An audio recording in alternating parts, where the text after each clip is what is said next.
Hey folks, Hot Damn here. I wanted to talk about the changes in Beta 9 for the shield and armor mounts for the 4 different size lances. And I also wanted to show you the jump jets and the mods that affect them between all the different sizes. I know there's a lot of questions from new players about the jump jets and also how to control it. What do the mods do that affect it? Um, Jump jets are definitely a map knowledge and skill-based jump is not easy to control, and it's not meant to be, right? So we're going to do some demonstrations on that. I'll kind of show you jumping from point to point, how much control you have with and without the mods, and how far the jumps go for each size of lance. So to start off with, I want to talk about the changes in Beta 9 to armor and shield. The shields were changed to be a flat number for all 4 lance sizes: light, medium, heavy, super heavy. All of them are going to have 3,500 shield now.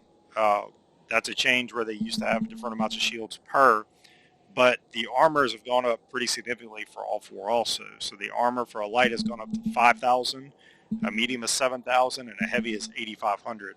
Now the super heavy shares the same armor as a medium, and that's confusing for new players too, because when you look at a medium and then you look at a super heavy, you can see how much bigger the super heavy is, and you would assume with the name super heavy and the size of it that it would be, the biggest rough tough guy around the block, but he's not.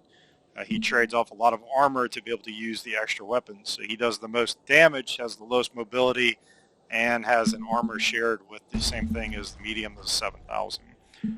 So the heavy is sort of the sweet spot of mobility, armor, and firepower, if you want to look at them that way, where the medium and the light trade off for more mobility. So let's start off. After looking at that, we're going to go in and I'm going to deploy into S3, and we'll look at the jumps for the various sizes with and without the mods. Executing Lance deploy sequence. So me, having been a player for a while, I know if I come into S3 and I come down and come to kind of this rock formation here, I know I can usually hit that S5 spot up there. S5 is pretty much the hardest spawn point to hit in the game in the canyon map, because it's kind of up on this little piece of land that juts up by itself. It's hard to get up there, especially when you're in the heavier armors. There are some different paths up there and some ways that other players have used to get up there. But for this, we're going to use it as a measuring stick. And the jump actually inherits your motion. So for me to be flying forward like this, I'm going to jump farther than I would if I'm flat-footed. Or even worse, let me come up here by the turbo pad. If I'm going backward, I'm actually going to jump nearly vertical. And I'll show you looking at this mountain. So see, I had some forward movement, but not a lot, right? And that was because I was skimming backward, getting as fast as I could go going backward, and then just jumping. So if you're looking for, I want to land the top of that, and I'm right up here on it, skim backward. Oh, and I even overshot it a little bit, but that's okay. That's what the demonstration is. So I didn't jump nearly as far as I would if I would have just tried to go and jump there. I would have overshot it by a mile, right? Turbocharge bed.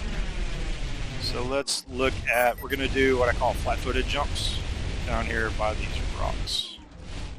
So flat-footed jump is I'm not moving at all, and I'm going to aim toward S5 right here. So we're right by this last big rock here. We'll stand on this rock in between those two, and that way we'll be able to judge each time.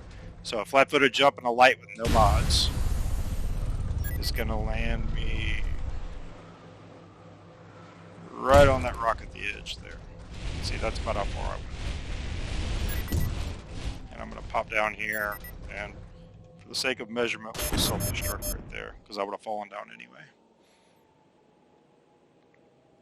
So now we're going to try it flat-footed with the maneuverability mod. That's not going to, actually let's do it with the velocity mod. That's going to give me 10% more velocity, so I'll go a little bit farther. The maneuverability mod is more about control in the air, so it gives you 30% turn radius, 60% turn speed, and the ability to air brake and charge. We'll go over that last, all those little variables and how to work them. But just understand we're looking at distance right now, so we're more concerned about the velocity. So we'll spawn in. Yeah, I'm still at S3. Executing launch deploy sequence.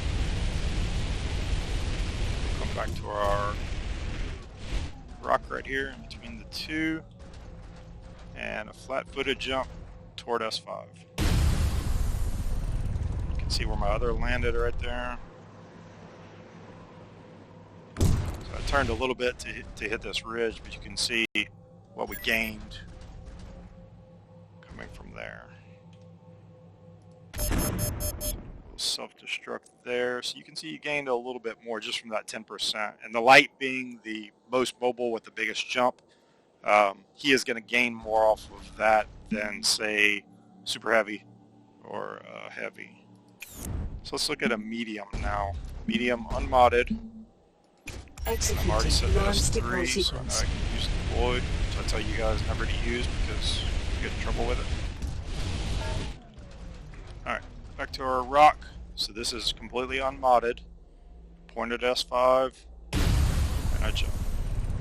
So you can see where my light landed up there. So I'm looking at where the light landed, and then my modded light landed up there. So we'll make a little trail of blackened spots on the ground to kind of show you the distance changes here. Now we'll go with that velocity, and we should land right in between. Executing launch deploy sequence. Those two bodies will gain a little bit more velocity on our rock. Alright, so this is flat-footed jump to S5. See our two bodies there. So remember our first, we kind of landed right up there on that ridge, so I took a little bit of distance away from that first light, but that's where our medium was. So that 10% velocity got us roughly right in between the two of those.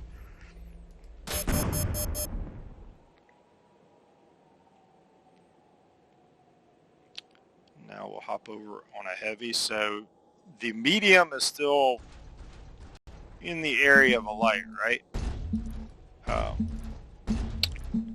The heavy and super heavy is where you're going to notice the jumps really start to kind of fall off with super heavy.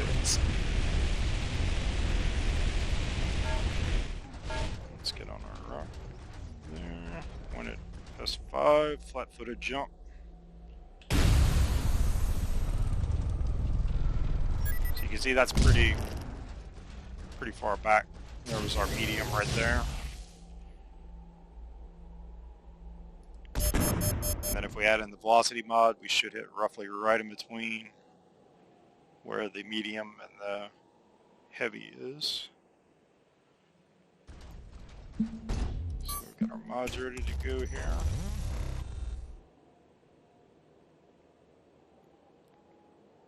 Executing launch deploy sequence.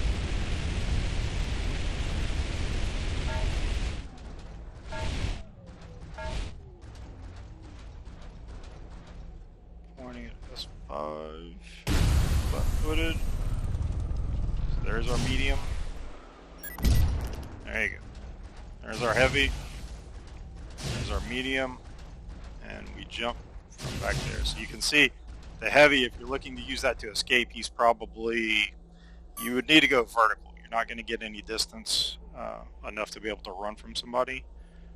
But you can also see that the size of that jump, you're starting to get more control, where if you're inside a base, you can jump to where you want to with the heavies and super heavies, kind of. They're much easier to not overshoot everything. The light, without the air brake, you're just going to fly right over the base. So lastly, let's look at our super heavy. So this is an unmodded super heavy. Executing launch deploy sequence.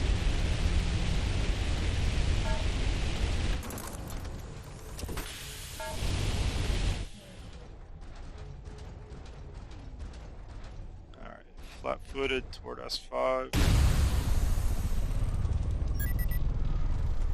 Yeah, and he goes almost nowhere.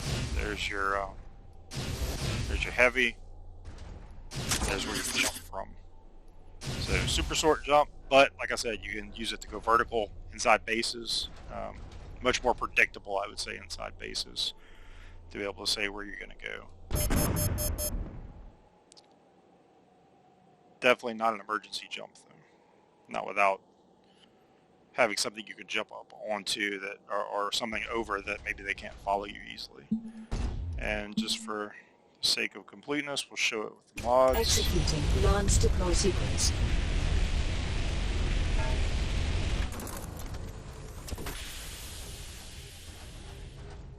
Here we go. Here's our rock, and you can even see right there. That's where we jump to. That's what you're talking about in terms of distance here. So toward S5, and you can see our nice little trail of black marks on the ground. So that's how much distance you gain with that 10% velocity. Probably not worth it to use on the heavy, right? That's where you jump from, right there.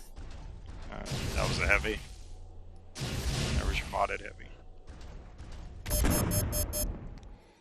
So we'll kind of go back now and look at the trail, and we'll talk about the maneuverability mod. I'm going to use the light for this because it's the easiest to see because he has the biggest jump.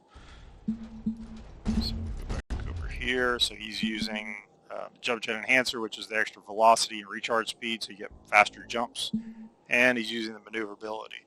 So the big things in the maneuverability in the top tier is you're going to get that air brake, which you hold by pressing the E button.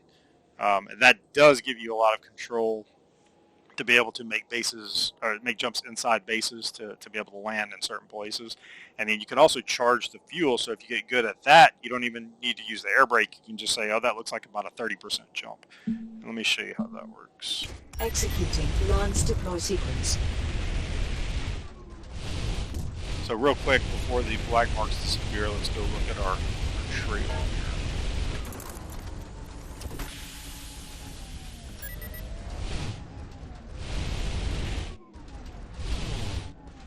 You can see, can't see our modded light, but the unmodded light landed up here. The modded light actually got pretty good distance. So this would be our unmodded light, essentially. And the modded medium, modded heavy, modded super heavy, and the super heavy. And there is your jump point right there. So that'll give you an idea of how far you can jump. Now that is flat-footed, keep that in mind. So this is a modded light, and if I use him to jump from the same point up here, let's see how far I can go with forward momentum.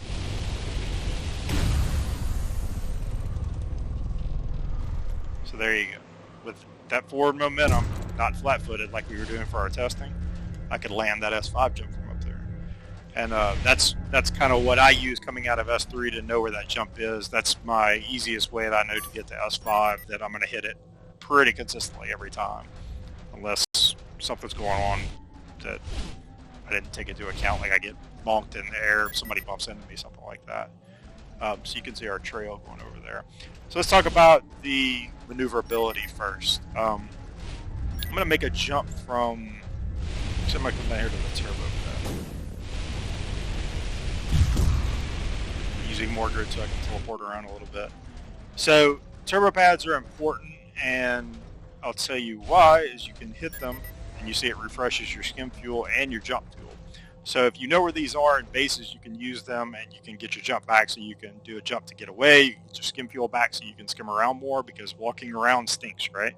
Even at a light, that's not going to get you where you want to go particularly quickly versus the skimming or versus the jump.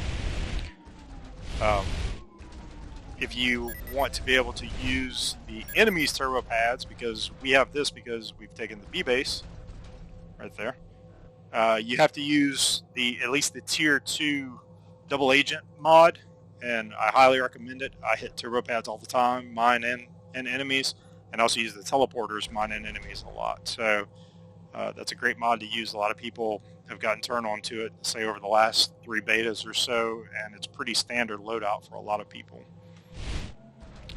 So real quick, let's talk about the maneuverability. So without the maneuverability mod, you have kind of a 30-degree cone, I would say, you can turn in. And with it, you're looking at about a 45.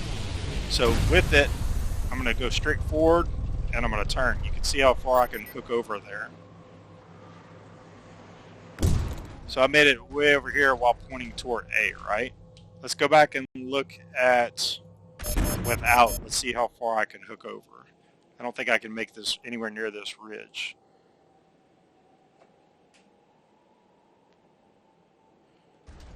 So let's flip over to our red unmodded. Executing Lance deploy sequence. And we'll go back over here to our turbo pad.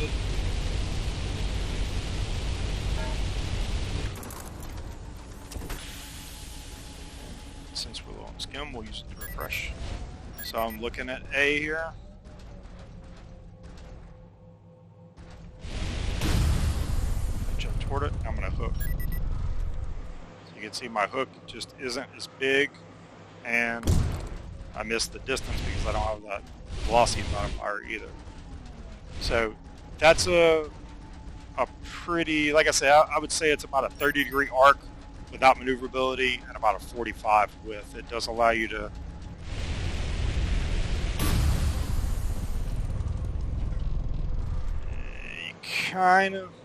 you have some control. You have some control, particularly in a light. I don't use it for everything, but I do use it on lights, the maneuverability.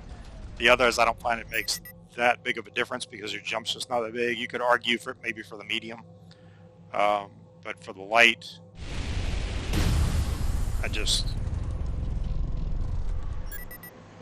you can see that's about as far as I can wiggle.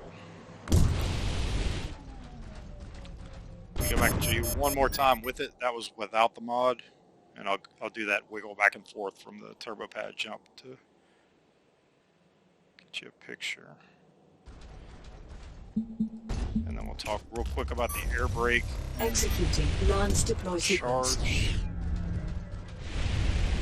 Let's get back to our turbo pad.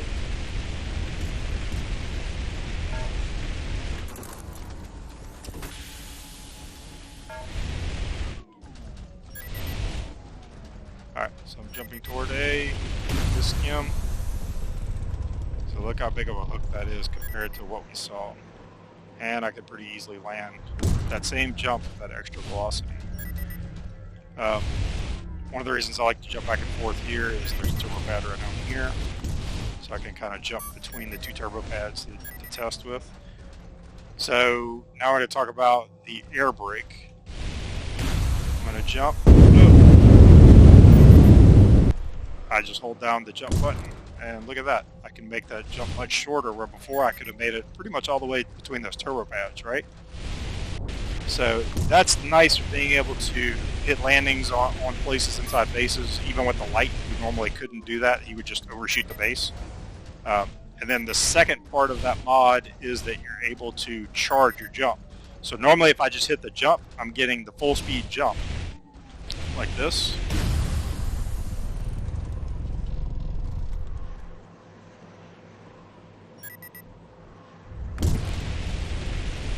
Now, what I can do instead of that is I can hold it down when I go to jump.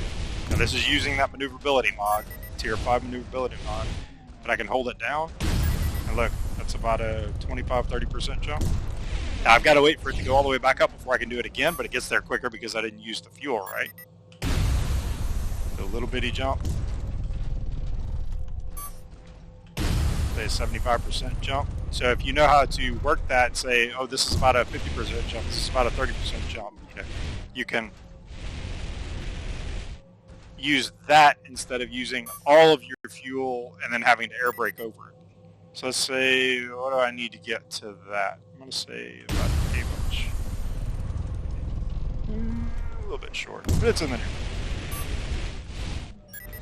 So those are the mods that really affect the jumps. Like I said, I see a lot of new players that are kind of struggling with the jump. The jump is a skill shot. If you want to think of it that way, you do have to have an idea of where you need to jump from and jump to. The map knowledge, especially with the verticals is going to change where things are going to land. So it all plays into it. The more you play, the more you get used to the jump, and the more you get used to where you need to jump from. I know I make a lot of jumps off of the particular base capture points, so I'm very used to moving around from one capture point to another, or I'm used to, let's say, using the teleport to get different places. So, you know, I may go need some skin fuel first. I may be coming from the B capture point here and go, okay, I need to go to C now. Well, I'm very used to going over to this corner and jumping and making it over towards C.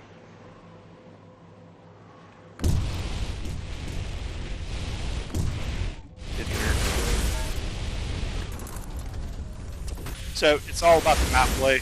You just got to get used to how things work, right? That's going to do it for this. Hope this helps you out with understanding the jump distances between the different lances and the jump mods that affect them. See you guys on the field.